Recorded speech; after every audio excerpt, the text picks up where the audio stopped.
Profesor Pineda, le vamos a poner el análisis bioinformático del CINDE con base a su estructura primaria.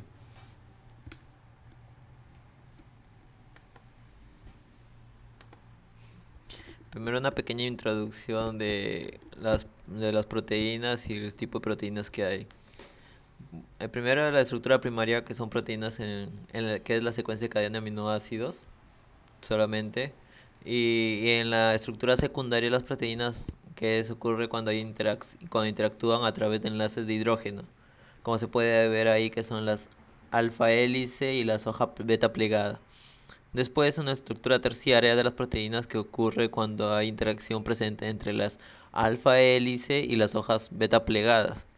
Esa es una estructura terciaria. Y la estructura cuaternaria de las proteínas, que consiste cuando hay más de una cadena de aminoácidos. Aquí lo explicamos cómo están, en el siguiente gráfico le explicamos cómo está conformado una alfa hélice y una lámina plegada beta, que es por los enlaces por así decirlo, verticales entre hidrógenos y oxígenos, como se ve ahí, y las otras que son beta plegadas, que son paralelos entre hidrógenos y oxígenos, y por eso se da esa conformación de paralelos y el otro en forma de resorte, las alfa hélice. Acá una pequeña introducción que es de la cianhidratasa, que es un grupo de enzimas bacterianas que incluyen a los alcalígenes siloxidans y algunas otras especies. Y en especial lo que vamos a hacer nosotros es en Bacillus pumilus C1, pero también hay en Pseudomonas soothseri, que también es desinvestigado. Que las cianurohidratasas convierten fácilmente el cianuro en formiato relativamente no tóxico. Esa es una ventaja. Y por esa pequeña reacción que se encuentra ahí, que ahí está descrita, el cianuro con un radical más agua te da el formiato que se encuentra ahí, más y ahí está, el formiato y el amonio. Y una de las ventajas que las cianhidratasa que no requieren ningún cofactor y no tienen ningún sustrato auxiliar conocido. Esa es una muy buena ventaja. Y que consiste en una espiral fuertemente ensamblado o embalada, como algunas veces lo dicen, ensamblado que se encuentra bien, correctamente, y que a veces asociada al extremo a extremo por formar barras de hasta 50 nanómetros de longitud. Y el paso de espiral es de aproximadamente 8 nanómetros y la partícula tiene una longitud total de 18,5 nanómetros y un diámetro exterior de 9,5.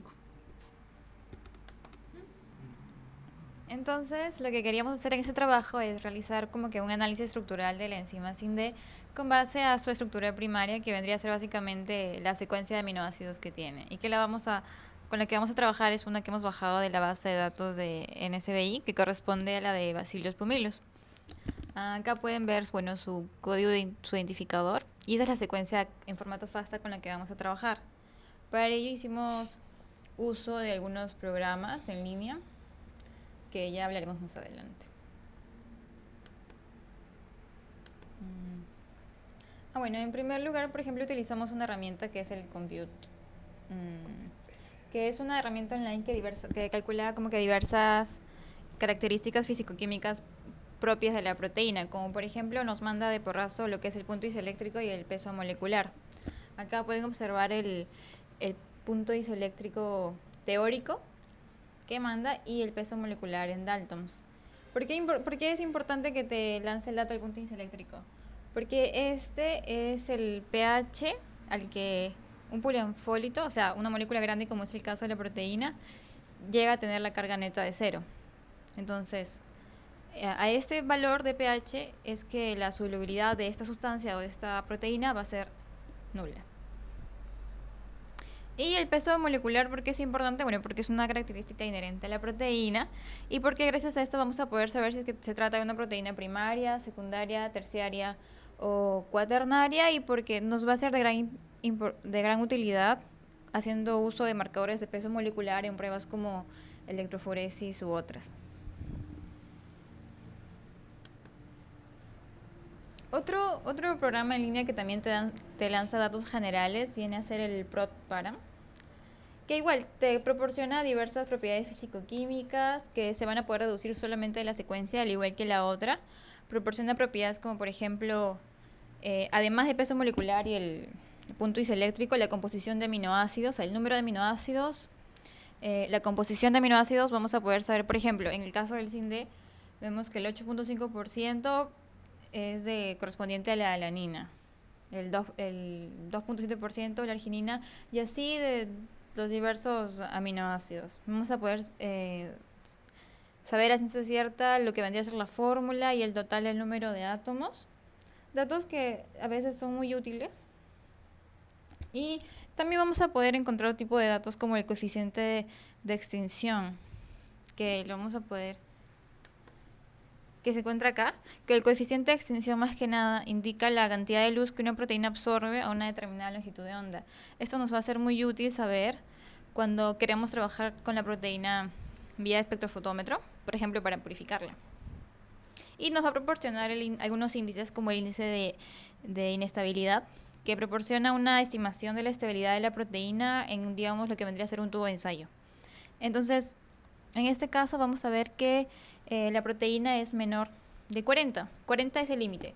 Una vez que supera los 40, se dice que la proteína es estable. Perdón, inestable. Y menos de 40 quiere decir que es estable. En este caso, la proteína es de 37.69, quiere decir que clasifica como estable. Otra herramienta que utilizamos fue el ProtScale, el cual nos va a dar información inmediata como sobre características físico-químicas de los residuos, como por ejemplo la hidrofobicidad, accesibilidad y flexibilidad de los mismos, los cuales vamos a ir viendo. Por ejemplo, en el caso de la hidrofobicidad, bueno, sabemos que el efecto hidrofóbico es un fenómeno por el cual las sustancias no polares tienden a minimizar sus contactos con el agua. Entonces, esta característica nos va a permitir identificar posibles estructuras o dominios de una proteína. Por ejemplo, con este tipo de gráficos vamos a poder saber a lo largo de la secuencia en qué cantidad de zonas hidrofóbicas existen o si existen, para así podernos ayudar en la producción de características estructurales.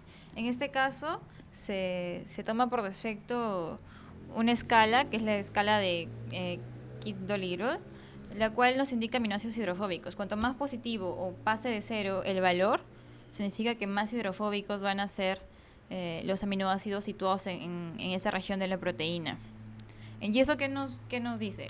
Por ejemplo, si un cierto tramo o cierta cantidad de aminoácidos resulta positivo para hidrofobicidad, eso nos puede llegar a deducir de que estos aminoácidos pueden ser parte de la hélice alfa, abarcando una bicapa lipídica, que está compuesta por ácidos grasos que son precisamente hidrófobos.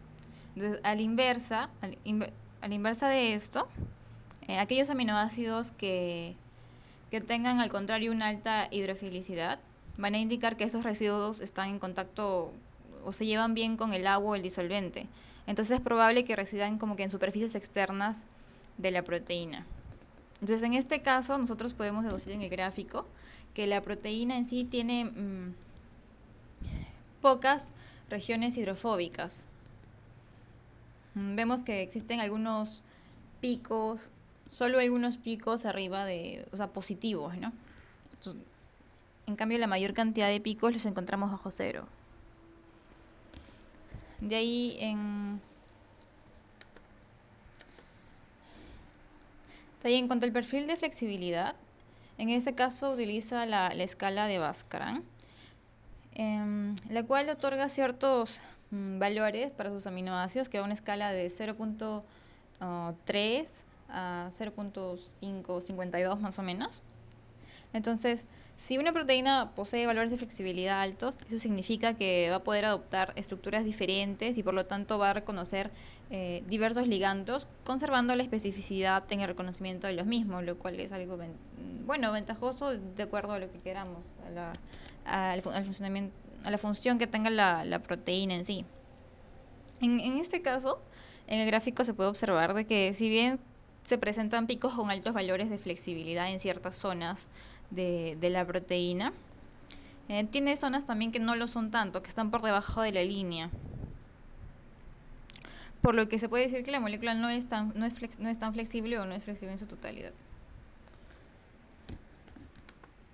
Y en el caso del perfil de accesibilidad, que también lo tuvimos en la misma página, de la misma herramienta, este se va a utilizar para predecir la exposición de un residuo al solvente.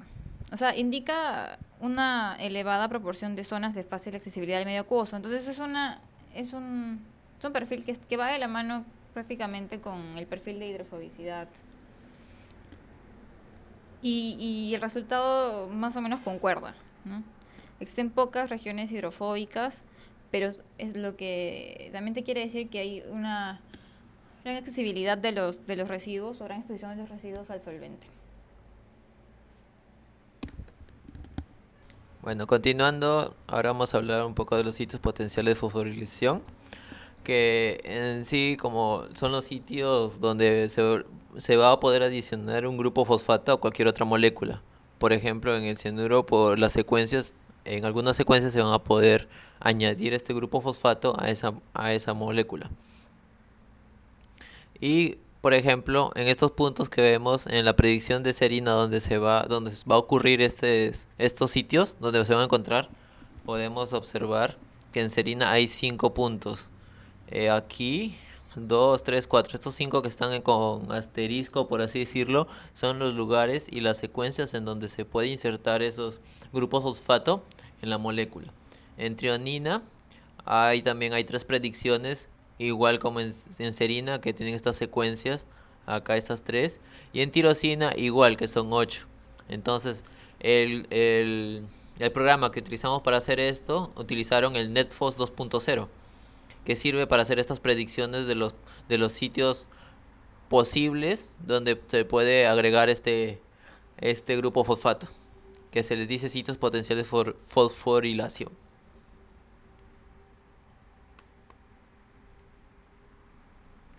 El siguiente es los sitios potenciales de glicosilación, que vienen a ser es donde se va a añadir una molécula de azúcar a un átomo de oxígeno presente en un residuo aminoácidico de una proteína. Entonces, acá se encuentra que hay un solo sitio potencial de glicosilación, que sería el que está acá, que está arriba por la barra rosadita que está acá.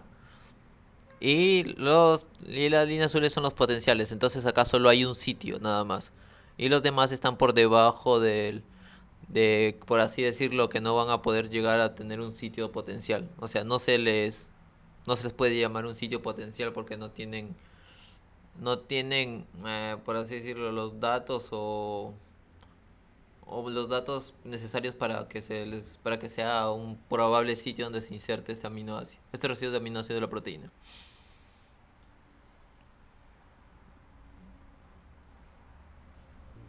Bueno, otro ítem que analizamos también fue llegar a realizar la predicción de estructuras secundarias en base a la misma secuencia de aminoácidos de la proteína del SIND. Entonces, primero recordar que una estructura secundaria no es más que el plegamiento que la cadena polipeptídica adopta gracias a la formación de los puentes de hidrógeno, entre cada átomo que forma en sí el enlace peptídico. Bueno, en realidad se pueden distinguir varios tipos de conformaciones que son los que van a determinar la estructura secundaria de la proteína. Tenemos conformaciones alfa hélice, las beta plegadas, conformaciones al azar, entre otros, que son los que, bueno, Miguel dijo al principio. Ahora, el programa que utilizamos fue, bueno, más que un programa, la herramienta que utilizamos en sí fue el método de predicción de estructuras secundarias, PhD, que nos permite determinar qué porcentaje predecir la estructura secundaria y en qué porcentaje se encuentra. Por ejemplo, aquí vamos a poder observar en el cuadro que existe una predominancia de estructuras alfa hélice, con un 40.61%. También tenemos que el que le sigue con un 39.70% vendrían a ser las famosas conformaciones al azar, que en realidad esto son ciertas regiones de las proteínas en donde no existen interacciones de suficiente consideración como para que se pueda distinguir un nivel de organización superior a la estructura primaria. Entonces, en esos casos se le llama como conformación al azar o random coil.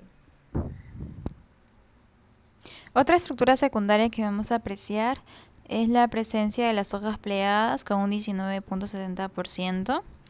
El programa, además de brindarte la data en porcentajes, también te brinda la data en forma gráfica, donde se puede apreciar lo mismo, solo que de una manera más interactiva.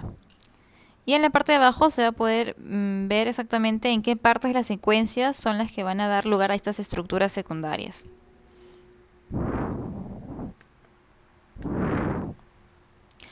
Bueno, este de acá es básicamente lo mismo, solamente que lo hicimos con otra herramienta, que es la del Departamento de Ciencias de la Computación.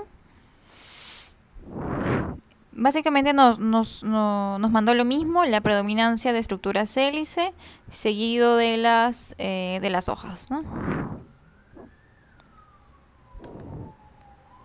Ya acá de una forma más ilustrativa se puede observar gráficamente en qué parte del total de la secuencia se encuentran esas estructuras.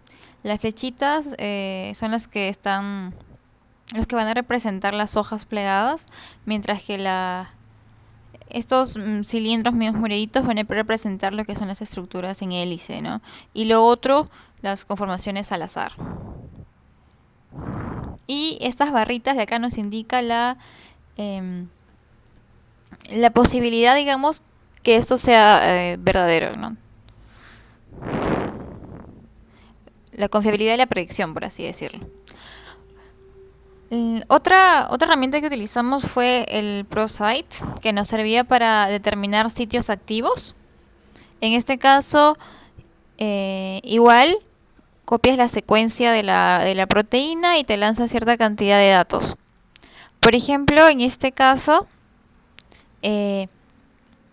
encontró dos resultados para la secuencia, ¿no? El primero encontró un dominio de las hidrolasas carbono-nitrógeno, las cuales son un dominio de alrededor de 265 residuos que se van a encontrar en numerosas enzimas que están implicadas precisamente en la reducción de compuestos nitrogenados orgánicos y la producción de amoníaco. Entonces, dentro de estos, básicamente, según su similitud, se pueden encontrar las que son las nitrilasas, las cianurohidratasas, algunas amidasas, o la beta-alanina sintasa, que también comparte cierta similitud en la secuencia, que es precisamente la que va a estar encargada de la degradación del cianuro endógeno de la planta, en el caso de Arabidopsis. Y así otros. Entonces, bueno, aquí pudimos encontrar el dominio para esta enzima. Y se encontró 3 sitios activos. Bueno, acá te señala más o menos el sitio activo y la ubicación en la que se encuentra el aminoácido que va a ser el responsable del sitio activo. Y encontró también relación con otro dominio, que era ya el conocido, ¿no? De las cianurohidratasas, de las nitrilasas. En este caso encontró solo un sitio activo, en la ubicación 47, como un aceptor de protones.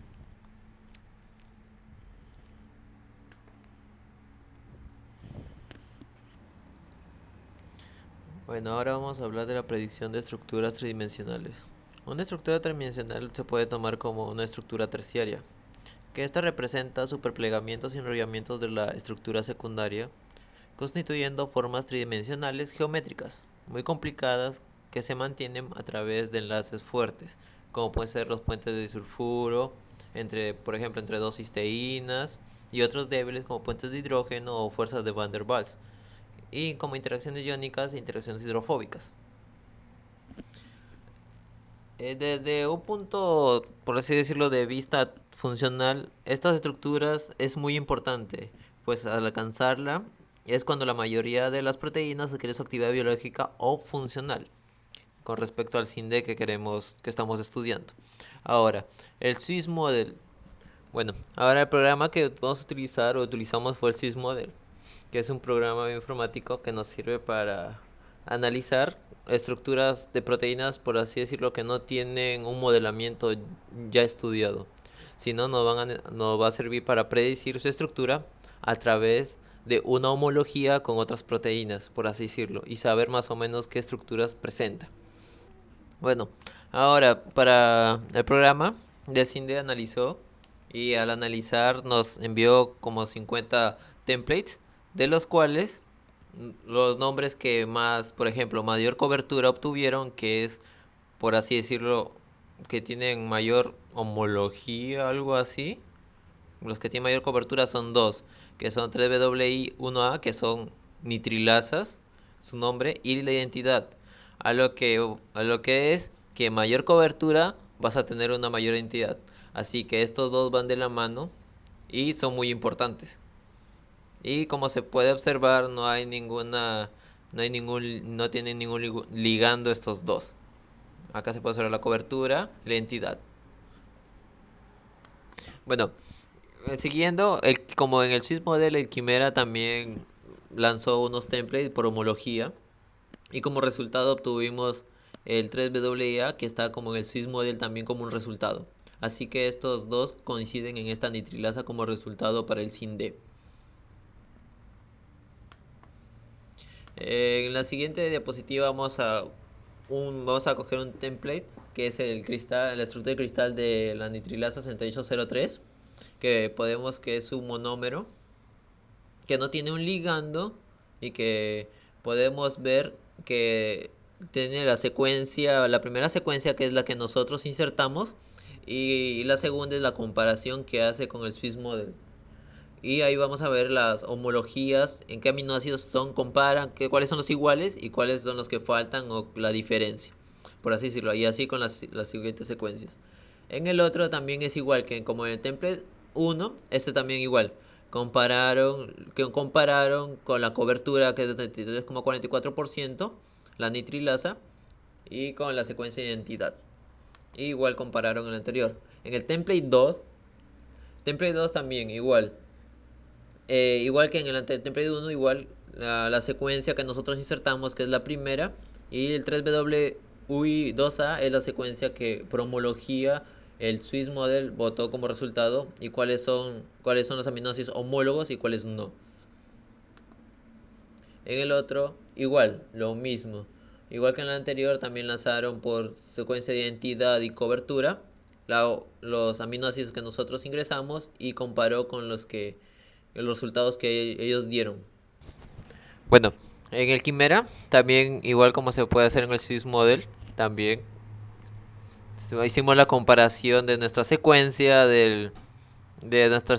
que obtuvimos del Bacillus pumilus con el Swiss Model, para saber y votó estos resultados para saber cuál es la homología o cuáles son los aminoácidos que tienen en común. Aquí estas son predicciones que dio el Robeta, de predicciones de la estructura del SINDE. Estas 5 estructuras nos dio como el Robeta como resultados al poner nuestra secuencia. Aquí comenzamos a hacer la secuencia de homología y comenzamos a hacer el Swiss Model y Robeta.